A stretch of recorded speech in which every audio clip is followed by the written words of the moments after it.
राधे राधे बंधुओं, बहुत स्वागत है आपका ज्योतिष धर्म चैनल पर। बंधुओं, इस वीडियो में हम चर्चा करेंगे मकर राशि और लग्न वालों के मार्च के राशिफल की। साथ ही बताएंगे इस महीने के शुभ दिन और अशुभ दिन और वो खास उपाय जिसको करके मार्च के महीने में उत्तम फल प्राप्त किए जा सकते हैं।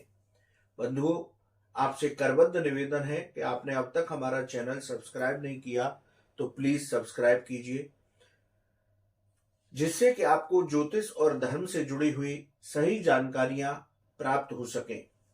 तो आइए शुरू करते हैं मकर राशि और लग्न वालों की मार्च के महीने के राशिफल की चर्चा। तो सबसे पहले यदि ग्रहों का गोचर देखा जाए तो मकर राशि और लग्न वालों के जो अधिपति हैं वो शनि देव पूरे महीने कुंभ राशि में अपनी स्वयं की राशि में संचरण करेंगे। 17 मार्च को शनिदेव कुंभ राशि में ही उदय हो जाएंगे। मंगल 15 मार्च को आपके द्वितीय भाव में कुंभ राशि में प्रवेश करेंगे और शुक्र जो है 7 मार्च को आपके द्वितीय भाव कुंभ राशि में प्रवेश करेंगे। यदि पराक्रम भाव में देखा जाए तो राहु पराक्रम भाव में पूरे महीने देवगुरु बृहस्पति की राशि में रहेंगे। सूर्य 14 मार्च को यहां पर प्रवेश करेंगे। बुध 7 मार्च को आपके पराक्रम भाव में प्रवेश करेंगे। यदि गुरुदेव की बात की जाए तो देवगुरु बृहस्पति मंगल देव की राशि मेष में यानी कि मित्र राशि में चतुर्थ भाव में पूरे महीने गोचर करेंगे और केतु आपके नवम भाव में पूरे महीने कन्या राशि में संचरण करेंगे। तो ग्रहों का गोचर मकर राशि और लग्न वालों के लिए मार्च में कुछ इस तरह से रहेगा। देखिए बंधुओं, मकर राशि और लग्न वाले जो जातक हैं उनको 7.5 का अंतिम प्रवास चल रहा है। मार्च 2025 में मकर राशि और लग्न वालों को शनि की 7.5 से मुक्ति मिल जाएगी। अब आपके ऊपर से तनाव की स्थितियां जाने वाली हैं, इसलिए अब कुछ समय के लिए आपको संभल करके रहना होगा। अब हम प्रत्येक भाव के अनुसार आपके राशिफल की चर्चा करते हैं। यदि प्रथम भाव की बात करें तो प्रथम भाव आपके आत्मविश्वास, आपके व्यक्तित्व, आपके मान सम्मान का भाव है। आप ही की राशि के स्वामी शनिदेव द्वितीय भाव में अपनी स्वयं की राशि कुंभ में संचरण कर रहे हैं। तो जल्दबाजी में मकर राशि और लग्न वालों को इस महीने कोई निर्णय नहीं लेना। नौकरी और व्यापार में सोच समझ कर के निर्णय लेकर के ही आगे बढ़ें। परिवार में वाद विवाद की स्थिति से बचकर रहे। लोगों को दिखावे के लिए धन खर्च ना करें, यानी कि सामने वाले को दिखाने के लिए केवल बहसबाजी में अपने पैसे को बिल्कुल भी न गंवाएं। 7.5 का अंतिम प्रवास भी चल रहा है। नौकरी और व्यापार में वाद विवाद की स्थितियों से बचकर रहें। तो मकर राशि और लग्न वालों का ओवरऑल कंफ्यूजन पूरा महीना इसी तरीके से उनको चलना होगा। अब बात करते हैं द्वितीय भाव की। द्वितीय भाव आपके धन का भाव है, आपके वाणी का भाव है, आपके कुटुंब का भाव है। यहाँ शुक्रदेव जब 17 मार्च को प्रवेश करेंगे तो लक्षाधिपति योग का निर्माण करेंगे, जिससे कि धन का आगमन उत्तम होगा। धन को लेकर किसी भी तरीके से, चाहे नौकरी हो या व्यापार, वाद विवाद की स्थिति से बचकर रहना है। परिवार में भी धन को लेकर के विवाद की स्थिति से बचकर रहना है। पूरे महीने वाणी की मधुरता को बनाकर रखें, वाणी पर नियंत्रण रखें। परिवार में छोटी छोटी बातों पर विवाद की स्थिति से आपको बचकर रहना होगा। बंधुओं, बात करते हैं पराक्रम भाव की। ये तृतीय भाव पराक्रम भाव होता है। ये भाव छोटी यात्राओं का भाव होता है, छोटे भाई बहन और मित्रों का भाव होता है। यहाँ पर राहु और सूर्य मिलकर के ग्रहण योग बना रहे हैं। वहीं राहु और बुध का जड़त्व योग बन रहा है। सूर्य बुध मिलकर के बुधादित्य योग बना रहे हैं। ये तीनों जो ग्रहों का योग है, ये विचित्र योग यहाँ पर कुंडली में बना हुआ है। तो पराक्रम में इस महीने आपकी वृद्धि होगी। सकारात्मक ऊर्जा के साथ आप आगे बढ़ते रहें। कार्यों में परिश्रम से सफलता प्राप्त होगी। यात्राओं से सामान्य परिणाम प्राप्त होंगे, इसलिए हताश होने की जरूरत बिल्कुल भी नहीं है। भाई बहन और मित्रों के साथ वैचारिक मतभेद हो सकते हैं, इससे बचने का प्रयास करें। बंधुओं, बात करते हैं चतुर्थ भाव की।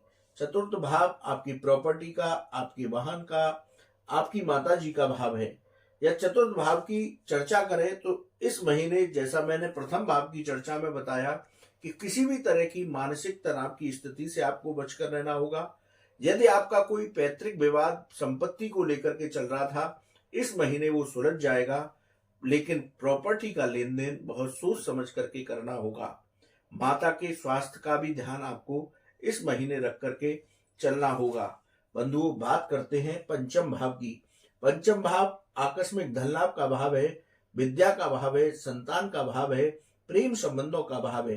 यदि इस भाव की चर्चा करें तो पंचम के अधिपति शुक्र आपके धन भाव में संचरण कर रहे हैं, द्वितीय हाउस में।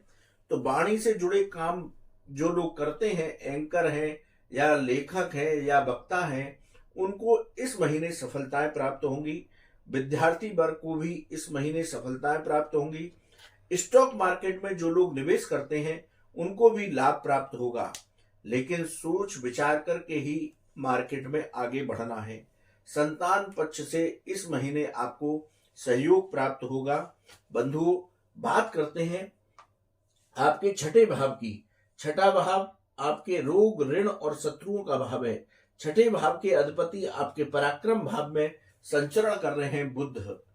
आर्थिक भार बना रहेगा, क्योंकि शनि की 7.5 भी चल रही है। धन आएगा, लेकिन लगेगा कि खर्चे भी उसी हिसाब से हो रहे हैं, तो आर्थिक भार की स्थिति मानसिक रूप से आपके मन पर हावी रहेगी।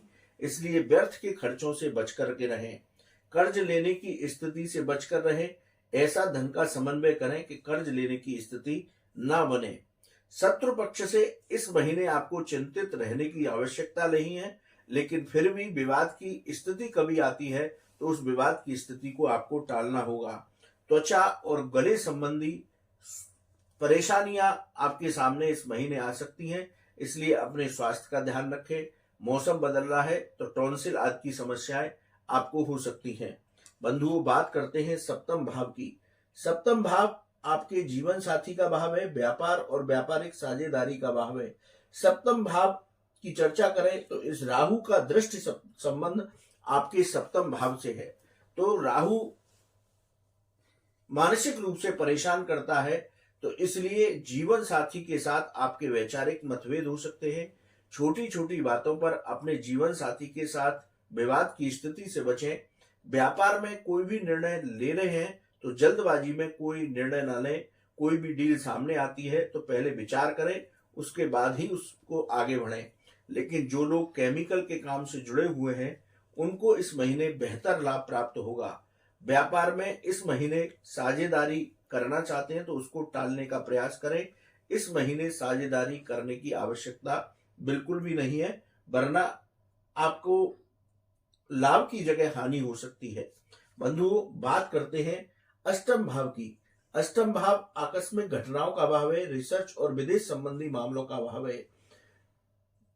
अष्टम भाव के अधिपति सूर्य देव पराक्रम भाव में संचरण करेंगे, तो आपको आकस्मिक परेशानियां आएंगी, लेकिन उनका समाधान हो जाएगा। विदेश संबंधी मामलों में धीरे धीरे तेजी आएगी। विदेश व्यापार संबंधी बाधाएं आपकी इस महीने दूर होंगी। रिसर्च से जो लोग जुड़े हुए हैं उनको सफलताएं प्राप्त होंगी। बंधुओं, बात करते हैं नवम भाव की। नवम भाव आपका भाग्य, आपका धार्मिक भाव और आपका उच्च शिक्षा का भाव है। तो नवम भाव की चर्चा करें तो धार्मिक कार्यों में आपका मन लगेगा। उच्च शिक्षा से जुड़े हुए छात्रों को सफलताएं प्राप्त होंगी, लेकिन परिश्रम से ही आपको सफलताएं प्राप्त होंगी। आकस्मिक लाभ के अवसर आपको प्राप्त हो सकते हैं। बंधुओं, बात करते हैं दसम भाव की। दसम भाव आजीविका का भाव है, पिता का भाव है। इस भाव की चर्चा करें तो धीरे धीरे आपको सफलताएं प्राप्त होंगी। नौकरी हो या व्यापार, दोनों में आपकी आर्थिक स्थिति में सुधार होगा, लेकिन नौकरी और व्यापार में कोई निर्णय जल्दबाजी में नहीं करना। नौकरी में यदि आपके पास कोई परिवर्तन का प्रपोजल है तो पहले विचार कीजिए कि मुझे बदलने से लाभ है कि यहीं जहां आप काम कर रहे हैं वहीं पर लाभ है। ऐसा ना हो जल्दबाजी में आपसे गलत निर्णय हो जाए। पिता के साथ इस महीने आपके वैचारिक मतभेद हो सकते हैं, इसलिए संबंधों को संभाल करके रखें। बंधुओं, बात करते हैं एकादश भाव की, लाभ भाव की। लाभ भाव के अधिपति मंगल देव अष्टम भाव में गोचर कर रहे हैं, द्वितीय भाव में, तो धीरे धीरे मकर राशि और लग्न वालों की लाभ में वृद्धि होगी। धैर्य पूर्वक अपने कार्यों में लगे रहें। जो लोग आईटी फील्ड से जुड़े हुए हैं उनको इस महीने विशेष लाभ प्राप्त होगा। बंधुओं, बात करते हैं द्वादश भाव की। द्वादश भाव के अधिपति देव गुरु बृहस्पति चतुर्थ भाव में संचरण कर रहे हैं। द्वादश भाव खर्चों का भाव है, कोर्ट कचहरी और विदेश संबंधी मामलों का भाव है। इस महीने मकर राशि और लग्न वालों पर को खर्चों को नियंत्रित करके चलना होगा। विदेश संबंधी मामलों में धीरे धीरे तेजी आएगी, लेकिन कोर्ट कचहरी में आपका कोई विवाद चल रहा है तो बहुत सावधानी पूर्वक आगे बढ़ें, वरना आपको परेशानी आ सकती है। तो बंधुओं, हमने प्रत्येक भाव के अनुसार मकर राशि और लग्न वालों के इस राशिफल की, मार्च के राशिफल की चर्चा की। यदि शुभ दिनों की बात की जाए तो 2, 4, 7, 15, 18, 20, 27, 29 और 31 ये तारीखें आपके लिए शुभ रहेंगी। इनमें आप अपने कोई विशेष कार्य कर सकते हैं। वहीं अशुभ दिन आपके लिए 5, 6, 13, 14, 22, 23 ये तिथियां आपके लिए थोड़ा संभल करके रहने होगा। नौकरी हो या व्यापार, वाद विवाद की स्थिति से बचें, वाहन सावधानी पूर्वक चलाएं और पैसे का लेन देन बहुत सोच समझ करके करें।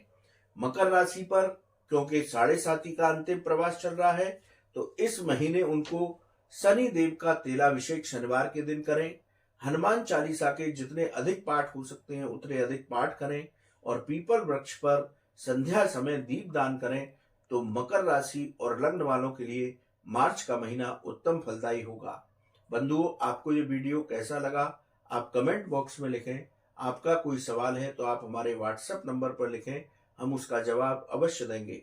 आप सभी को महाशिवरात्रि पर्व और होली उत्सव की मंगलमय शुभकामनाएं। राधे राधे।